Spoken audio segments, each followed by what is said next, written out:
Hi guys, welcome back to James and the Giant Peach. When we finished our story yesterday, we had the centipede being kind of rude to James about how James didn't know where all the weird places that bugs kept their ears. And then the earthworm was defending him. They got into that whole big discussion. And also, we also had heard the old green grasshopper playing his violin. So now we're on chapter 25. James didn't want the earthworm and the centipede to get into another argument. So he quickly said to the earthworm, "Tell me, do you play any kind of music?" "No, but I do other things, some of which are really quite extraordinary," said the earthworm, brightening. "Such as what?" asked James. "Well," the earthworm said, "next time you stand in a field or a garden and look around you, then just remember this. Every grain of soil upon the surface of the land, every tiny bit of soil that you can see, has actually passed through the body of an earthworm during the past few years. Isn't that wonderful?" "That's not possible," said James. "My dear boy, it's a fact." "You mean you actually swallow soil?" "Like mad," said the earthworm proudly, "in one end and out the other." That's gross. "But what's the point?" "What do you mean, what's the point?" "Why do you do it?" "We do it for the farmers. It makes the soil nice and light and crumbly so that things will grow really well in it. If you really want to know, the farmers couldn't do without us. We are essential. We are vital. So it's only natural that the farmer should love us. He loves us even more, I believe, than he does the ladybug." "The ladybug?" James said, turning to look at her. "Do they love you too?" "I'm told that they do," the ladybug answered, modestly, blushing all over. "In fact, I understand that in some places the farmers love us so much that they go out and buy live ladybugs by the sackful and take them home and set them free in their fields. And they are very pleased when they have lots of ladybugs in their fields." "But why?" asked James. "Well, because we gobble up all the nasty little insects that are gobbling up the farmers' crops. It helps enormously, and we ourselves don't charge a penny for our services." "I think you're wonderful," James told her. "Can I ask you one question? A special one?" "Please do." "Well, is it really true that I can tell how old a ladybug is by counting her spots?" "Oh, no, that's just a children's story," the ladybug said. "We never change our spots. Some of us, of course, are born with more spots than others, but we never change them. The number of spots that a ladybug has is simply a way of showing which family she belongs to. I, for example, as you can see, I'm a 9-spotted ladybug. I'm very lucky. It's a fine thing to be."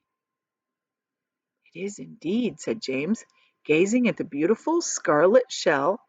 Scarlet means red, with the 9 black spots on it. "On the other hand," the ladybug went on, "some of my less fortunate relatives have no more than 2 spots altogether on their shells. Can you imagine that? They are called 2-spotted ladybugs, and very common and ill-mannered they are. Ugh, I regret to say it. And then, of course, you have the 5-spotted ladybugs as well. They're much nicer than the 2-spotted ones, although I myself find them a trifle too saucy for my taste." "But they are all of them loved?" said James. "Yes," said the ladybug quietly. "They are all of them loved." "It seems that almost everyone around here is loved," said James. "How nice it is." Remember that James isn't used to that, right? Because Aunt Spiker and Aunt Sponge weren't very loving to him. "Not me," cried the centipede. "I am a pest and I am proud of it. I am not loved at all. I'm such a shocking, dreadful pest." "Hear, hear," said the earthworm. But what about you, Miss Spider? Aren't you also much loved in the world? Asked James. Alas, no, Miss Spider answered, sighing long and loud. I'm not loved at all, and yet I do nothing but good. All day long I catch flies and mosquitoes in my webs. I am a decent person. I know you are, said James. It is very unfair the way we spiders are treated, Miss Spider went on. Why, only last week your own horrible Aunt Sponge flushed my poor dear father down the plunge hole in the bathtub. Oh, that's awful, said James. I watched the whole thing from a corner up in the ceiling, Miss Spider murmured. It was ghastly. We never saw him again. A large tear rolled down her cheek and fell with a splash to the floor. Here's a picture.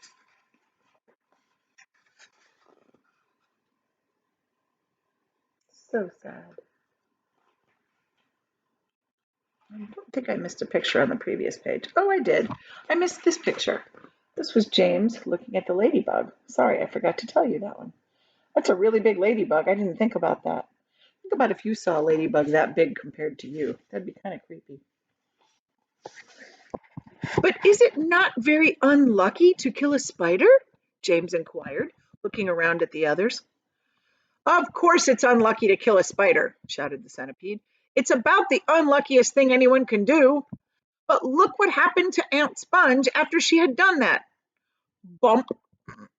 We all felt it, didn't we, as the peach went over her. Oh, what a lovely bump it must have been for you, Miss Spider. It was very satisfactory, Miss Spider answered. Will you sing us a song about it, please? So the centipede did, and here was his song.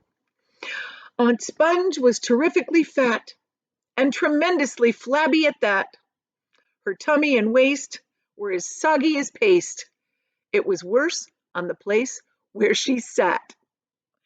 So she said, I must make myself flat. I must make myself sleek as a cat. I shall do without dinner to make myself thinner. But along came the peach, oh, the beautiful peach, and made her far thinner than that, because it flattened her out. That was very nice, Miss Spider said. Now, sing one about Aunt Spiker, please. With pleasure, the centipede said, grinning. Aunt Spiker was thin as a wire and as dry as a bone, only drier. She was so long and thin, if you carried her in, you could use her for poking the fire. Just like I did. I must do something quickly, she frowned. I want fat. I want pound upon pound. I must eat lots and lots of marshmallows and chalks till I start bulging all around. Ah, yes, she announced. I have sworn that I'll alter my figure by dawn, cried the peach with a snigger. I'll alter your figure, and ironed her out on the lawn. Everyone clapped and called for more songs from the centipede, who at once launched into his favorite song of all. Once upon a time, when pigs were swine, and monkeys chewed tobacco, and hens took snuff to make themselves tough, and the ducks said quack, quack, quacko, and porcupines drank fiery wines, and goats ate tapioca, and old Mother Hubbard got stuck in the look out, centipede, cried James, look out! And that's the end of chapter 25. Chapter 26. The centipede, who had begun dancing wildly around the deck during his song, had suddenly gotten too close to the downward curving edge of the peach. And for 3 awful seconds, he stood teetering on the brink. Teetering is like, you can't get your balance. Swinging his legs frantically in circles in an effort to stop himself from falling backward into space. But before anyone could reach him, down he went. He gave a shriek of terror as he fell, and the others, rushing to the side and peering over, saw his poor long body tumbling over and over through the air, getting smaller and smaller until he was out of sight.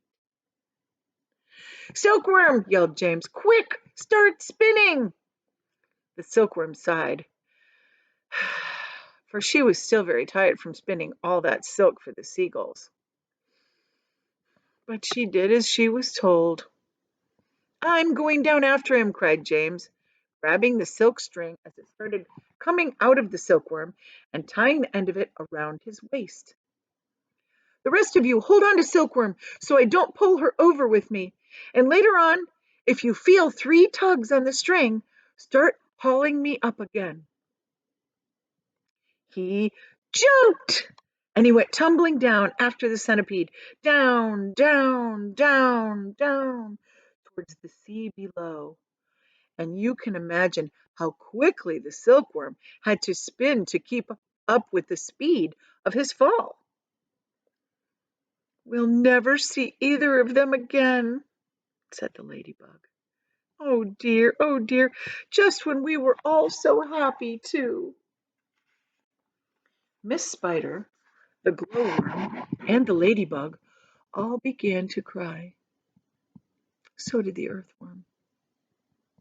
"I don't care a bit about Centipede," said the earthworm, "but I really did love that little boy." Very softly, the old green grasshopper started to play the funeral march. Dun, dun, dun, dun, dun, dun, dun, dun. And by the time he had finished, everyone, including himself, was in a flood of tears. That's a metaphor. Suddenly, there came 3 sharp tugs on the rope. 1, 2, 3.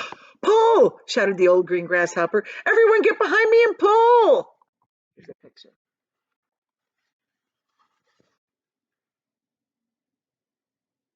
What do you see over there? See that? Yeah. There was about a mile of string to be hauled in, but they all worked like mad, and in the end, over the side of the Peach, there appeared a dripping wet James with a dripping wet centipede clinging to him tightly with all 42 of his legs. "He saved me," gasped the centipede. "He swam around in the middle of the Atlantic Ocean until he found me." "My dear boy," the old green grasshopper said, patting James on the back, "I do congratulate you." "My boots!" cried the centipede. "Just look at my precious boots. Oh, they're ruined by the water." "Be quiet," said the earthworm. "You are lucky to be alive." "Are we still going up and up?" asked James. "We certainly are," answered the old green grasshopper. "And it's beginning to get dark." "I know. It'll soon be night." "Why don't we all go down below," Miss Spider suggested, "and keep warm until tomorrow morning?" "No," the old green grasshopper said. "I think that would be very unwise. I think it will be safer if we all stay up here through the night and keep watch. Then, if anything happens, we shall anyway be ready for it." And that's the end of chapter 26. See you tomorrow.